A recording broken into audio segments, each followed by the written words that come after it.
આઈડબ્લ્યુપીસીમાં river અને lake બે ટાઈપના ન્યુમેરિકલ પૂછાય છે. એ શોર્ટમાં કરાવી દઉં છું. બધા વધારે ટાઈમ નથી, બધા વાંચવાનું બાકી હશે એટલે ફટાફટ કરાવી દઉં છું. કોઈને કાંઈ કન્ફ્યુઝન હોય તો પછી છેલ્લે પૂછી લેજો. પહેલાં ડીઓ ડિફિસિટ શું છે એ સમજાય. ડીઓ ડિફિસિટ એટલે કે જો આ સપોઝ આ સેચ્યુરેશન ડીઓ છે, આ જે છે એ સેચ્યુરેશન ડીઓ છે. હવે સેચ્યુરેશન ડીઓ અને સેચ્યુરેશન ડીઓ એટલે મેક્સિમમ ડીઓ. હવે સપોઝ અહીંયાથી આમ થાય છે, બરાબર. હવે જો હવે આમાં ડીઓ ડિફિસિટ કોને કહેવાય કે આ જે સેચ્યુરેશન ડીઓ છે એ સેચ્યુરેશન ડીઓમાંથી જે વેલ્યુ ઘટી તમારી, જે આ ડિફરન્સ આવ્યો એને તમે ડીઓ ડિફિસિટ કહેવાય. આ જે છે એ ઇનિશિયલ ડીઓ ડિફિસિટ કહેવાય અને આ જે છે એ ક્રિટિકલ ડીઓ ડિફિસિટ. ક્રિટિકલ કેમ? કારણ કે મેક્સિમમ રિડક્શન અહીંયા જ થાય છે ડીઓનું.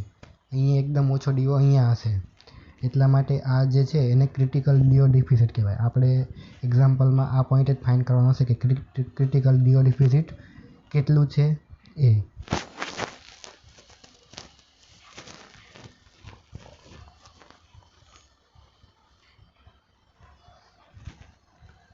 હવે જો આ બધું એમાં ડેટા એટલા આપેલા છે.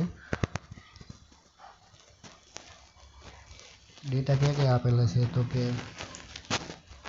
તમને ફ્લો આપેલો છે રિવરનો આ જે છે એ વેસ્ટ વોટરનો ફ્લો છે. હવે કઈ રીતના હું સમજાઈ દઉં છું. આ તમારે રિવર જાય છે, બરાબર. રિવરની અંદર તમારું વેસ્ટ વોટર કોઈ સીટીપી કે કોઈ પણ ઇન્ડસ્ટ્રી કે કોઈ પણ કંપની નાખે છે વેસ્ટ વોટર. તો જે આ વેસ્ટ વોટર અહીંયા આવી ગયું, મતલબ આ હવે અહીંયા મિક્સ થઈ જવાનું બધું. હવે વોટર મિક્સ થઈ જશે પછી એ વોટરનું આગળ જઈને કઈ રીતના ડિગ્રેડેશન થશે ને એ બધું હમણાં આપણે ન્યુમેરિકલમાં જોઈએ. જો આમાં તમને આપેલું છે, આ તમારો વેસ્ટ વોટરનો ફ્લો આપેલો છે કે આટલો ફ્લો થાય છે. પછી રિવરનો ફ્લો આપેલો છે 8.5 મીટર ક્યુબ પર સેકન્ડ. વેલોસિટી ગિવન છે. આ ડિઝોલ્વ ઓક્સિજન રિવરનો આટલો આપેલો છે 9.2 મિલીગ્રામ પર લીટર. ડિઝોલ્વ ઓક્સિજન જે વેસ્ટ વોટર છે એમાં ડિઝોલ્વ ઓક્સિજન નથી એટલે 0. અને આ એસઆર એટલે તમારો રિવરનો બીઓડી, રિવરનો બીઓડી. અને એસડબલ્યુ એટલે તમારો વેસ્ટ વોટરનો બીઓડી. એટલે આટલી વેલ્યુ તમને, અને હજી ગિવન છે તમને કેઆર અને કેડી. કેઆર ને કેડી શું છે તો કેઆર ને કેડી આ રિવર છે. હવે રિવરમાં હંમેશા એર તો આવતી જ હોય. હવે એર આવે એના લીધે રીઓક્સિજનેશન થાય, મતલબ ઓક્સિજન એડ થાય. એટલે કેઆર એ રીઓક્સિજનેશનનો કોન્સ્ટન્ટ છે. અને કેડી શું છે, અહીંયા જો ડિઝોલ્વ ઓક્સિજન હોવાનો. હવે માઇક્રો ઓર્ગેનિઝમ્સ હશે બધા, બેક્ટેરિયા ને એ બધા ઓર્ગેનિક મેટરને ડિગ્રેડ કરશે. તો એ ડિગ્રેડ કરવા માટે ઓક્સિજન કન્ઝ્યુમ કરે. તો એ ઓક્સિજન કન્ઝ્યુમ કરે એટલે ઓક્સિજન ડિક્રીઝ થશે. તો એ કેડી છે તમારો. ઓક્સિજન જે રિડ્યુસ થાય છે ડીઓક્સિજનેશન એનો કોન્સ્ટન્ટ છે કેડી. આ કેઆર ને કેડી એ છે, એ બંને આપેલો છે તમને. કેઆર 0.7 ને કેડી 0.3. અને સેચ્યુરેશન ડીઓ એટલે તમારો મેક્સિમમ ડીઓ આપેલું છે 10.2. હવે ડીઓ ડિફિસિટ આપણે ફાઇન્ડ કરવું છે. ડીઓ ડિફિસિટનું ઇક્વેશન આવે, ક્રિટિકલ ડીઓ ડિફિસિટ ફાઇન્ડ કરવાનું છે. તો એનું ઇક્વેશન જો એના ઇક્વેશનમાં આપણે પહેલાં કઈ વસ્તુ જોઈશે તો પહેલું તો કેડી એ આપણને આપેલો છે. S0 નથી આપેલો, મતલબ આપણે S0 પહેલાં ફાઇન્ડ કરવો પડશે. પછી બીજું કેઆર કેડી બંને આપેલા છે. કેડી આપેલો છે. ટીસી નથી આપેલો, ટીસી ફાઇન્ડ કરવો પડશે. પછી બીજું આ ડીએ એટલે આ ત્રણ વસ્તુ પહેલાં આપણે ફાઇન્ડ કરવું પડશે. ડીએ, ટીસી અને S0. એ ત્રણ આપણે ફાઇન્ડ કરશું તો આપણને ક્રિટિકલ ડીઓ ડિફિસિટ મળી જશે. તો આપણે ડીએ પહેલાં ફાઇન્ડ કરીએ, પછી S0 અને પછી ટીસી ફાઇન કરશું, બરાબર. પહેલાં આપણે ડીએ ફાઇન કરીએ. હવે ડીએ એ તમારો શું છે? એ ઇનિશિયલ ડીઓ ડિફિસિટ. આ જે તમારું આ સેચ્યુરેશન ડીઓ અહીંયા છે, મતલબ આ જે છે તમારું આ જે છે ઇનિશિયલ ડીઓ ડિફિસિટ. આ તમારે ફાઇન કરવાનું છે, ઇનિશિયલ ડીઓ ડિફિસિટ. તો એના માટે પહેલાં આપણે આ પોઈન્ટે આપણે કેટલો ડીઓ હશે, કેટલો ડીઓ પ્રેઝન્ટ છે એ આપણે ફાઇન કરી નાખીએ કે આ પોઈન્ટે આટલો ડીઓ છે, અને સેચ્યુરેશન ડીઓ તો આપણને ખબર છે કે આટલો છે. તો પછી આ પોઈન્ટે આપણે ડીઓ ફાઇન કરી નાખીએ, પછી આમાંથી બાદ કરી દઈએ તો આપણને આટલો ડિફિસિટ, ક્રિટિકલ ડીઓ ડિફિસિટ મળી જાય. આ ક્રિટિકલ નહીં, ઇનિશિયલ ડીઓ ડિફિસિટ. તો જો એના આપણે જોઈ લઈએ પહેલાં ડીઓ મિક્સ એટલે એ તમારો સ્ટાર્ટિંગમાં જે મિક્સ થાય છે ને એનો ડીઓ. તો એનું ઇક્વેશન છે ક્યુઆર, એટલે તમારા જે રિવરનો ફ્લો અને એની અંદરનો ડીઓ પ્લસ વેસ્ટ વોટરનો ફ્લો એનો ડીઓ, બરાબર, છેદમાં ક્યુઆર પ્લસ ક્યુડબ્લ્યુ. એના પર તમને ડીઓ મિક્સ કેટલું મળશે? 7.96. ડીઓ મિક્સ આટલું તમને મળી ગયું. આ સેચ્યુરેશન છે ને આટલું, મતલબ આ તમને મળી ગયું કે આ અહીંયા છે કેટલું છે? 7.96. તો આ 7.96 આ અને 10 પોઈન્ટ જેટલું તમારું સેચ્યુરેશન, તો 10.2 માંથી 7.96 બાદ કરી દઈએ એટલે આપણને ઇનિશિયલ ડીઓ ડિફિસિટ મળી જાય. જો અહીંયા છે તમારું આ ક્યાં ગયું આ સ્ટેપ. હા, આ સ્ટેપ જો ચોથું સ્ટેપ.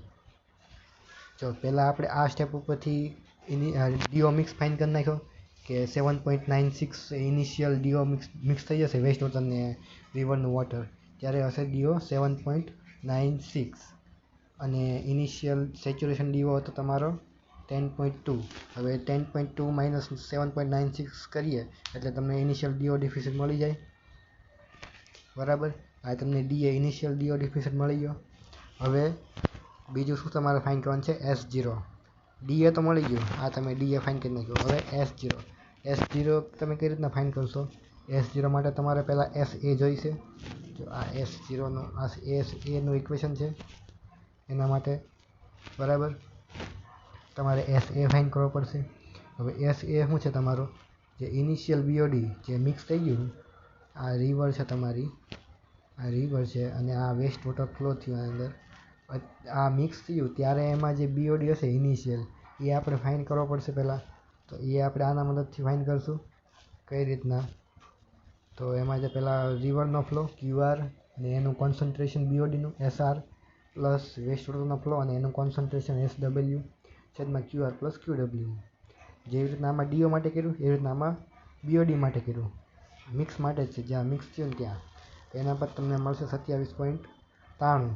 27 પોઈન્ટ છે અહીંયા, 27.93 તમને મળશે ઇનિશિયલ બીઓડી જે મિક્સ થઈ ગયું વેસ્ટ વોટર ને રિવર વોટર, એનું ઇનિશિયલ બીઓડી છે 27.93.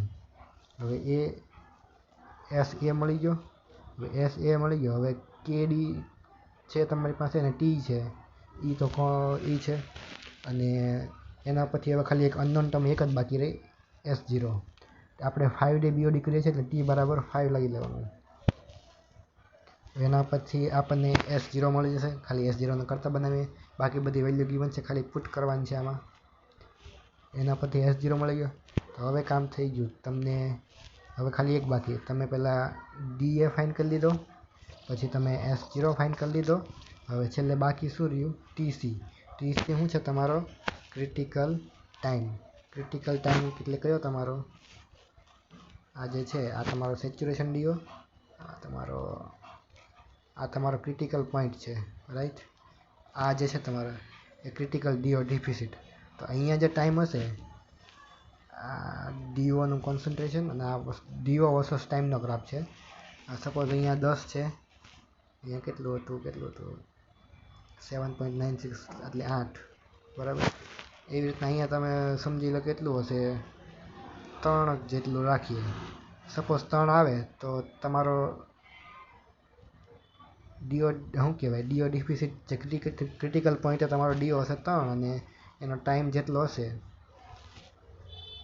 અહીંયા સપોઝ અહીંયા 0 ટાઈમ છે, અહીંયા 1 દિવસ, અહીંયા 2 દિવસ, અહીંયા 3 દિવસ, તો 3 દિવસે મળશે એમ. આ એક્ઝામ્પલ તરીકે સમજાયું. અહીંયાનો ટાઈમ અને અહીંયાનો ડીઓ એ આપણે ફાઇન્ડ કરવાનું છે. જો ક્રિટિકલ ટાઈમ આપણે ફાઇન્ડ કરીએ, ક્રિટિકલ ટાઈમ માટેનું ઇક્વેશન છે આ ઇક્વેશન. એમાં બધી વેલ્યુ નોન જ છે. KR KD બંને નોન છે. KR KD DA એટલે initial do deficit A find કર્યું. KR KD નોન છે. KD અને S0. અહીંયા S0 તમારે લેવાનું છે 35.95 જે ફાઇન્ડ કર્યું. અહીંયા ભૂલ થઈ ગયેલી છે મારી, પહેલાં SA લઈ લીધો છે એટલે અહીંયા S0 આવશે 35.95. એ જ વેલ્યુ લેવાની છે S0ની. એટલે એને થોડો ઘણો વેરિએશન આવશે. એટલે TC એ રીતના મળશે તમને. આ બધી વેલ્યુ પુટ કરશો ને એટલે તમને TC ડેઝમાં મળી જશે. હવે TC મળી ગયો તો બસ હવે તો DA TC ને S0 ત્રણેય મળી ગયું. હવે વેલ્યુ આમ પુટ કરી દેવાની DCના ઇક્વેશનમાં. KD S0 KR KD TC DA એ બધી વેલ્યુ પુટ કરશો આમાં અને પછી તમે સોલ્યુશન કરશો તો તમારો આન્સર આવશે 8.708. આટલો તમારો ક્રિટિકલ ડીઓ ડિફિસિટ. બરાબર. હવે ક્રિટિકલ ડીઓ ડિફિસિટ આટલો છે. જો તમે ફિગર જોઈને સમજાવી દો. હા, આ તમારો સેચ્યુરેશન ડીઓ, અહીંયાથી આ તમારો initial do deficit A DA અને આ તમારો ક્રિટિકલ ડીઓ ડિફિસિટ. હવે આ સેચ્યુરેશન ડીઓ કેટલો 10 જેટલો છે, અહીંયા કેટલો હતો 8 જેટલો, અને અહીંયા આપણે કેટલો આવે છે ડિફિસિટ, ક્રિટિકલ ડીઓ ડિફિસિટ કેટલો છે 8.7 આવે છે. બરાબર, એટલે 8 સમજો. બરાબર, 8.7. આ કેટલું હતું 10.2 હતું. આ અહીંયા કેટલું છે 8.708 એટલું આવે છે. 8.7 યાદ રાખો. આ 8.7 આવે છે. બરાબર. હવે તો જો ઇનિશિયલ કેટલું છે સેચ્યુરેશન 10.2. હવે 10.2 માંથી 8.7 બાદ કરશું તો કેટલું આવશે 1.49. એટલે અહીંયા 1.49 મતલબ આ પોઈન્ટે તમારો ડીઓ હશે 1.49 મિલીગ્રામ પર લીટર. બરાબર. હવે એનું લોકેશન ફાઇન્ડ કરવું હોય તો કે સપોઝ આ રિવર છે એમાં તમે વેસ્ટ વોટર નાખી દીધું તો આવા ક્રિટિકલ ડીઓ કેટલા અંતરે તમારો આવશે મિનિમમ ક્રિટિકલ ડીઓ. તો અહીંયા તો હશે તમારો કેટલો હશે 8 જેટલો ઉપર ફાઇન્ડ કર્યો એટલો. પછી એમ આગળ જતાં છેક અહીંયા સપોઝ આ પોઈન્ટ છે, આ પોઈન્ટે તમારો ક્રિટિકલ ડીઓ તમારો આવે છે કેટલો 1.49. આ પોઈન્ટે હું તમને સરખું બતાવી દઉં. આ રિવર છે, અહીંયા વેસ્ટ વોટર નાખી દીધું. બરાબર. હવે એ મિક્સ થતું હતું. અહીંયા તમારો ઇનિશિયલ ડીઓ ડિફિસિટ સપોઝ અહીંયા ક્રિટિકલ ડીઓ ડિફિસિટ આવે છે. બરાબર. કેટલું છે 1.49 આ પોઈન્ટે છે. હવે અહીંયાથી આટલું ડિસ્ટન્સ કેટલું એમ તો એ ફાઇન્ડ કરવા માટે જનરલ સૂત્ર વેગ બરાબર અંતરના છેદમાં સમય. આ ઇક્વેશન જો તમારું આ ઇક્વેશન. બરાબર. એમાં વેલોસિટી તમને આપેલી છે 3.2 km/h અને ટાઈમ ડેઝમાં છે એને અવરમાં કન્વર્ટ કરવા માટે 24 ગુણાવી દીધા એટલે એના પર તમને મળશે 145.152. એટલે 145 કિલોમીટર પછી આ જે વોટર ફ્લો થતું હશે એ 145 કિલોમીટર સપોઝ 145 કિલોમીટર અહીંયા થાય છે તો અહીંયા તમારો ડીઓ કેટલો હશે 1.49. આ તમારો ક્રિટિકલ પોઈન્ટ કહેવાય, ક્રિટિકલ ડીઓ ડિફિસિટ. તો બસ આ જ ફાઇન્ડ કરવાનું હતું. બે ઇક્વેશન યાદ રાખવાના છે ખાલી. એક ડીઓનું ઇક્વેશન ક્રિટિકલ ડીઓ ડિફિસિટ અને એક ટાઈમનું ઇક્વેશન. હવે એનો જેવો જ સિમિલર છે બીજો. એમાં શું છે તમને રિવરનો ફ્લો ગિવન છે, વેસ્ટ વોટરનો ફ્લો પણ ગિવન છે, રિવરનો ને વેસ્ટ વોટરનો બંનેનો બીઓડી ગિવન છે, બંનેનો ડીઓ ગિવન છે, કેડી ને કેઆર પણ ગિવન છે અને સેચ્યુરેશન ડીઓ ગિવન છે. તો બસ કેમ આગળ કર્યું એમ, પહેલાં આપણે આગળ કર્યું એ રીતના જ તે આગળ કર્યું. આ સેચ્યુરેશન ડીઓ તમારો સેચ્યુરેશન ડીઓ પછી આ તમે પહેલાં ઇનિશિયલ ફાઇન્ડ કરી લેશો. આ ઇનિશિયલ ફાઇન્ડ કરી લેશો કારણ કે એ આપણને જોઈશે જ તે ક્રિટિકલ ડીઓ ડિફિસિટ ફાઇન્ડ કરવા માટે. તો ઇનિશિયલ આપણે કઈ રીતના ફાઇન્ડ કરશું, તો સેચ્યુરેશન ખબર છે અને અહીંયા મિક્સ થાય ત્યારે કેટલો છે એ ફાઇન્ડ કરશું. તો એના માટે ડીઓ મિક્સનું ઉપર ઇક્વેશન મૂક્યું એ જ કે ક્યુઆર સીઆર, આ ક્યુઆર એસઆર, આ ડીઓનું છે એટલે ક્યુઆર ડીઓઆર આવશે, આ ક્યુઆર આ ડીઓઆર પ્લસ ક્યુડબલ્યુ ડીઓડબલ્યુ બરાબર, અને છેદમાં ક્યુડબલ્યુ પ્લસ ક્યુઆર. એના પછી તમને ડીઓ મિક્સ મળશે. હવે ડીઓ મિક્સ મળી ગયો તો બસ એને સેચ્યુરેશનમાંથી બાદ કરી દો તો તમને ઇનિશિયલ ડીઓ ડિફિસિટ મળી જાય ડીએ બરાબર. સેચ્યુરેશન કેટલું હતું 9.1, એમાંથી ઇનિશિયલ કેટલું મળ્યું 6.06, એ બાદ કરી નાખ્યું એટલે તમને મળી ગયું કેટલું મળ્યું 3.04. એટલે આ તમને કેટલું મળ્યું 3 ઇનિશિયલ મળી ગયું. હવે બીજું શું ફાઇન્ડ કરવાનું છે S0. શેના ઉપર મળશે SA ઉપરથી. SA એટલે તમારું બીઓડી મિક્સ, ઇનિશિયલ જે મિક્સ થઈ ગયો એનો બીઓડી. એનું આગળ કર્યું તો એમ જ છે, આમાં પણ કઈ રીતના છે, અહીંયા ડીઓની જગ્યાએ બીઓડી આવશે ખાલી ક્યુઆર એસઆર પ્લસ ક્યુડબલ્યુ એસડબલ્યુ બરાબર, છેદમાં ક્યુઆર પ્લસ ક્યુડબલ્યુ. એના બાદ તમને SA મળશે. બસ હવે આ એનું equation SA is equal to S0 1 - E KDT. હવે એના પછી તમને S0 મળી જશે. ટીની વેલ્યુ 5 લઈ લેવાની 5 દિવસ માટે, એટલે S0 મળી ગયો. બસ હવે તો ટાઈમનું ઇક્વેશન મૂકી દીધું, એમાં બધી વેલ્યુ પુટ કરવાની એટલે તમને ટાઈમ મળી જશે આટલા દિવસ. હવે આમાં બધી વેલ્યુ મળી ગઈ. હવે ક્રિટિકલ ડીઓના ઇક્વેશનમાં, ક્રિટિકલ ડીઓ ડિફિસિટના ઇક્વેશનમાં બધી વેલ્યુ પુટ કરી દેવાની. એ બધી વેલ્યુ પુટ કરશો એટલે ક્રિટિકલ ડીઓ ડિફિસિટ મળી જશે. આમાં તમને વેલોસિટી નથી આપી એટલે આમાં એનું લોકેશન પણ ફાઇન્ડ કરવાનું પૂછ્યું નથી બરાબર. એટલે આમાં 6 સ્ટેપ ને આગલો 7 સ્ટેપ, આટલા સ્ટેપ કરવાના એટલે તમારો ન્યુમેરિકલ પૂરો. એમાં આટલું જ ક્રિટિકલ ડીઓ ડિફિસિટ ફાઇન્ડ કરવા માટે આટલું કરવાનું હોય. આ થઈ ગયો તમારો રિવરનો એક્ઝામ્પલ. હવે એક નાનો એવો લેકનો એક્ઝામ્પલ છે, એ પણ ફટાફટ કરાવી જ દઉં. હવે લેકના એક્ઝામ્પલમાં કેવું, લેક હોય, હવે એમાં તો કંઈ લેકનો ફ્લો હોવાનો નથી. લેકનું તો શું વોલ્યુમ હોય કે આટલું વોલ્યુમ છે વોટરનું, એમાં ફ્લો હોય તો કોનો હોય વેસ્ટ વોટરનો. વેસ્ટ વોટરનો ફ્લો તમને ગિવન છે કેટલો છે 1500 × 1006 મીટર ક્યુબ પર યર. આ વેસ્ટ વોટરનો ફ્લો ગિવન છે. લેકનું વોલ્યુમ પણ ગિવન છે 4000 અને એક કેડેસ તમને આપેલો છે 2.5 યર ઇનવર્સ. સીઆર એટલે તમારું કંઈ પણ પોલ્યુટન્ટ હોઈ શકે, બીઓડી હોઈ શકે, સીઓડી હોઈ શકે, એ મતલબ પોલ્યુટન્ટ જ છે. એ 30 મિલીગ્રામ પર લીટર છે વેસ્ટ વોટરનું, અને લેકનું કેટલું છે 1 મિલીગ્રામ પર લીટર. હવે આટલું આપેલું છે. હવે તમને ફાઇન શું કરવાનું કીધું છે, સ્ટેડી સ્ટેટ કન્ડિશને લેકનું કોન્સન્ટ્રેશન કેટલું. આ લેક છે એમાં વેસ્ટ વોટર આવી ગયું ત્યારે એનું કોન્સન્ટ્રેશન કેટલું. તો એનું ઇક્વેશન છે આ equation CE is equal to W/V beta બરાબર. તો એના માટે આપણે પહેલાં W શું છે અને V બીટા શું છે એ ફાઇન્ડ કરવું પડશે. તો જો W છે તમારો QR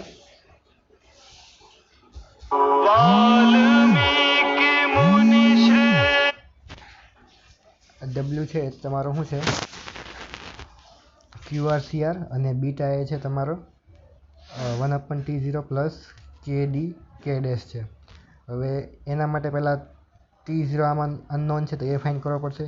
એ કઈ રીતના ફાઇન્ડ કરશું, સિમ્પલ આ ઇક્વેશન ઉપર T V = QT ઉપરથી Q છેદમાં આવી જાય તો T કરતા રહે. V તમને ખબર છે વોલ્યુમ, અને Q પણ બંને વેલ્યુ ગિવન છે, એના પછી T મળી ગયો. હવે T મળી ગયો બસ તો પછી સિમ્પલ આ ઇક્વેશન મૂક્યું C = W अपॉन વી બીટા. હવે ડબલ્યુ અપોન વી બીટા, ડબલ્યુ ખબર છે, ક્યુઆર પણ ગીવન છે, સીઆર પણ ગીવન છે, T0 ફાઇન્ડ કર્યો, કે ડેશ પણ ગીવન છે. આ બધી વેલ્યુ પુટ કરશો આમાં એટલે આવી રીતના બનશે અને આમાં પછી બધી વેલ્યુ પુટ કરશો એટલે તમને છેલ્લે 3.91 સ્ટેડી સ્ટેટ કન્ડિશને લેકનું કોન્સન્ટ્રેશન મળી જશે. હવે અહીંયા જો હવે આ જે છે તમારે હાફ યર માટે પૂછ્યું છે કે હાફ યર પછી લેકનું શું કહેવાય કોન્સન્ટ્રેશન કેટલું હશે. તો એના માટે આ ઇક્વેશન છે. આમાં ખાલી ઇક્વેશન જ યાદ રાખવાનું છે. આ ઇક્વેશન છે એ તમે પુટ કરશો, એમાં બધી વેલ્યુ પુટ કરવાની છે. ડબલ્યુ અપન વી બીટા આપણે આગળ ફાઇન કરી નાખ્યું, ડાયરેક્ટ બેઠું મૂકદાન 3.91 અને 1 minus E dash two minus beta T. તો એમાં બીટાની વેલ્યુ પણ આ 1 અપન T0 માઇનસ પ્લસ કેડી કે ડેશ, એના પછી તમે બીટાની વેલ્યુ ફાઇન કરી નાખવાની અને પછી ટી તો તમારે હાફ યર કીધું છે એટલે હાફ મૂકવાનો. એટલે એ બધી વેલ્યુ પુટ કરશો એટલે તમને હાફ યર પછી કોન્સન્ટ્રેશન મળી જશે લેકનું. અને છેલ્લો થર્ડ ક્વેશ્ચન એ પૂછ્યો છે કે ઇફેક્ટિવ રેસિડેન્સ ટાઈમ કેટલો. તો એના માટે સિમ્પલ ઇક્વેશન આપણે જે માસ હોય એ અને છેદમાં એનું વોલ્યુમ, એટલે આમાં વોલ્યુમ કઈ રીતનું થશે એનું કોન્સન્ટ્રેશનના રૂપમાં. એટલે આ તમે ઇક્વેશન છે માસ એટલે કે વોલ્યુમ જે લેક છે એ લેકની અંદર કેટલું મટીરિયલ છે એનું માસ. તો પહેલાં લેકનું વોલ્યુમ મલ્ટીપ્લાય કરવું પડશે એના કોન્સન્ટ્રેશન એટલે સી ઇન્ટુ વી અને છેદમાં જે સીવેજ આવે છે સીવેજ કે વેસ્ટ વોટર જે કે તે એ વેસ્ટ વોટરનું એનું કોન્સન્ટ્રેશન કેટલું છે એ છેદમાં. તો બસ એ બંનેની વેલ્યુ ગીવન છે, બંને વેલ્યુ પુટ કરો તમને મળી જાય ઇફેક્ટિવ રેસિડેન્સ ટાઈમ. બસ આટલું જ છે. થોડુંક ફાસ્ટ સમજાયું છે. જો કંઈ ના સમજ પડી હોય તો કોઈ પૂછી લેજો, સમજાવી દઈશ.